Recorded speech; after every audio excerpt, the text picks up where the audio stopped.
Okay, we're going to continue on with our driver media availability. We now welcome into the interview room driver the number 31 Caterpillar Chevrolet, Jeff Burton. Jeff, your thoughts about racing here at Phoenix this weekend? Well, obviously we're needing to have a good weekend. We've had 3 weekends in a row, hadn't had the kind of results we needed, and it's obviously been frustrating. But this is a track that has been really good to us. We've been able to come here and turn things around a few times in my career. So hopefully we can do that again this weekend.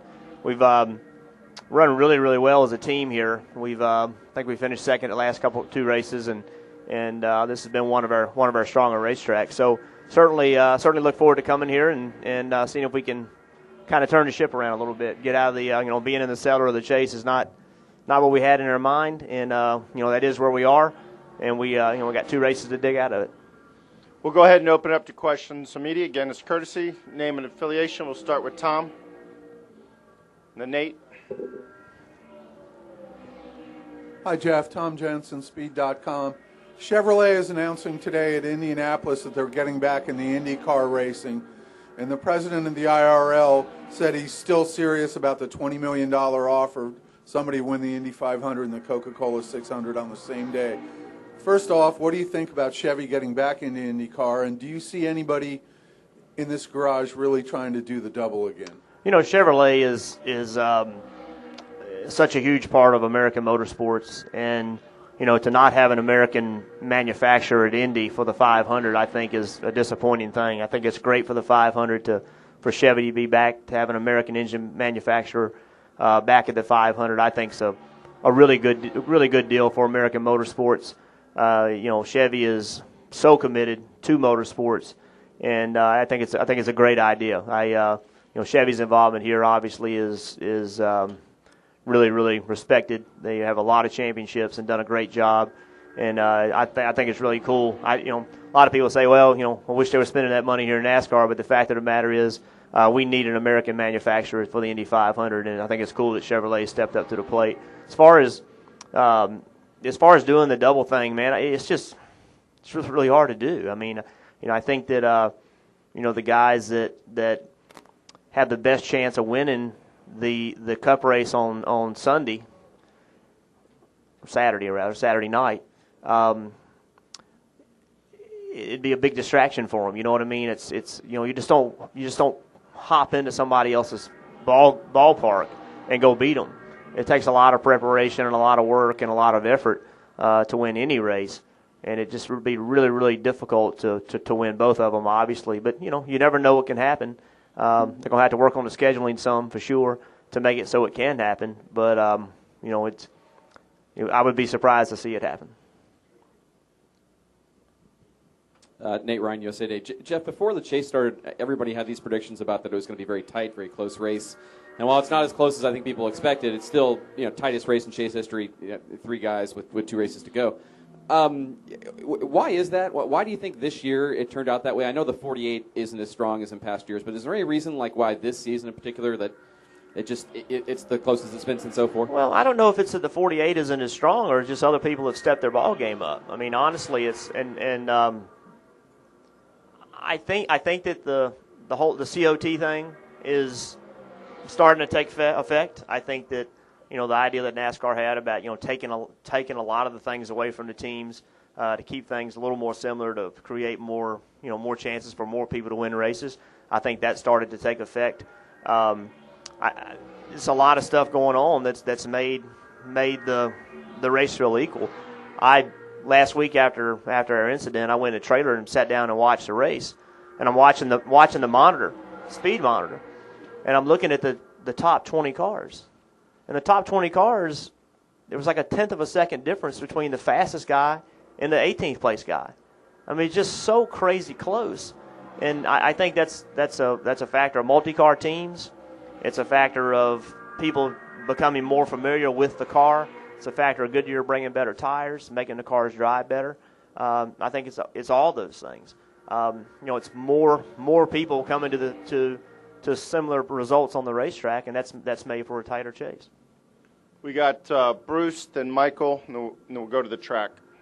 Bruce Martin with SI.com. You've always been a thought-provoking, articulate driver in the garage area, considered one of the more intelligent drivers out there. Did it really kind of surprise you that you were in a physical altercation last week? I wasn't surprised I was in a physical altercation. I was surprised I was in the initial altercation. When it all happened, I fully expected to be in a physical altercation. That thing obviously got out of hand really quickly prior to the physical altercation, and it is what it is. I think it's I hate to be 43 years old and still learning, but I'm still learning, but Jeff and I have raced together for 20 years, and obviously we've had issues because if you race with your best friend in the world for 20 years, you're going to have issues. It's just competition. So, I left the facility Sunday surprised I was in all of it, not just the physical altercation. But seeing him snap, we've seen that before with Matt Kenseth and some other instances in his career. So, kind of expected. I could tell by the gait in his walk and by the look in his eye he wasn't coming down there to talk, and so it's all funny now. But Michael Knight, Arizona Republic. Jeff, do you have any expectation that what happened last week will carry over into this weekend? And the second part of the question is, considering that video has been replayed on many non-racing and even non-sports TV shows on cable and been discussed on talk radio, do you feel in any way that that was actually a good thing for NASCAR? Well, for the first part of the question is I don't know. I feel like it's over. I feel like like I said earlier, it's a learning. It's a chance for me to learn, a chance for both of us to learn. I took the brunt of the responsibility, and I'll continue to do that. But as far as I'm concerned, and I'm not going to speak for Jeff, but as far as I'm concerned, it's it's race on. We're here this weekend to win this race, and obviously tensions have a possibility of being a little higher this week because of what happened last week. But the reality, we're here to win this race, and so is he. So I don't feel like this thing will continue on. The whole debate about what's good for NASCAR and what's not good for NASCAR, I don't know. I know that I know the fans on the back straightaway thought it was cool. I could hear that, but I'm torn between what's good for NASCAR and what's not good for NASCAR. I try to conduct myself in a way that will make me and my kids and my sponsors and everybody proud of me, even when things aren't good, and you can certainly cross a line. So I come to the race to race. I don't come to the race to be part of the show. When I hear people describe these events as shows, that perturbs me a little bit. I'm here to race, and I understand that this is entertainment for people. I get it. I'm a sports fan. Sports are entertaining for me, but I'm not here to create a show. I'm not here to be involved in that stuff. I'm here to race, and I want the race to be the show. And that's that's my take on it. Okay, we got a question from the track, and then we got Bob, and then a question back over here. Haley Shore, Pit Notes reporter here at the track. Two-part question. First, what's the most difficult aspect of racing here? And then what does it take to go fast here at Phoenix? The difficult thing here is that both ends of the racetrack are so different. You can see this front straightaway. It's downhill. You're looking. If you look right there, you can already see you're sitting perpendicular to turn one wall. So that's a very, very sharp corner. That turn one happens really, really quickly. You got to transition your car from going straight to turning very, very quickly in one. In 3 and 4, you got a really, really long sweeping corner. So both ends of the racetrack are completely different. You brake completely different. It's a real challenge to get the driver in sync with both corners, and to get the car in sync with both corners. That is the most challenging thing about the racetrack. That's what makes it hard.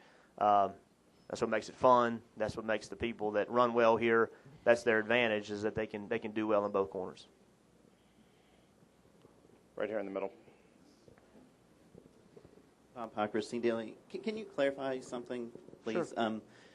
After the Since you said please. After the accident, you said that you were going up to acknowledge Jeff that you knew why he was mad.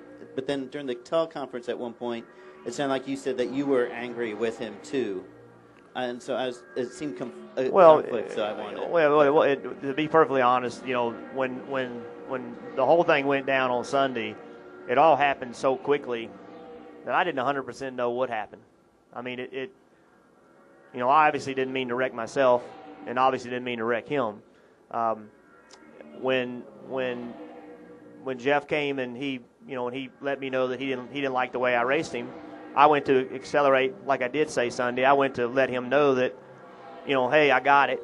But also, I was, I didn't really understand why he was as mad as he seemed to be, and that was just frustration. And then, the rest of it was just poor. I honestly don't know how to explain what happened after that. I really don't. So, that's really it. David. Yeah, Jeff, David Newton, ESPN.com. I don't know if you heard with the comments that Mike Ford made last weekend about the 48 crew kind of throwing it in their face. Kevin was kind of outspoken about that, saying basically, that that's just not the right thing to do, not right. But Kevin as well as anybody, how good is he at playing mind games, the things he's kind of feeding us and saying about that situation and where he is in this thing? I think Kevin's very prepared. I think Kevin's ready to win a championship. I think Kevin's in great position to win a championship. I think he's ready to go. I don't know that Kevin's playing mind games. I think Kevin's just telling you how he feels. That's the cool thing about Kevin is you know exactly where you stand and exactly how he feels. And I don't think Kevin's playing games. I think, and I have no idea what the comments were, but I know Kevin well enough to know that he's just telling you what he believes to be true. And Kevin's not, he's not a mind game kind of guy. He's just, straight at you. This is how it is. This is how I feel. And what you're getting from Kevin is what he honestly feels. Hi, Jeff. Jenna Short from skirtsandscuffs.com. My question is, earlier in the week you had talked about the glare of the sun here at the track. Being that the spring race has always been a night race, it no longer is, but being that you finished 25th here in the spring race, how does it differ from the spring being the night race to the fall being a day race with the sun glare and the visibility? This track historically has been a difficult track for visibility with the sun setting.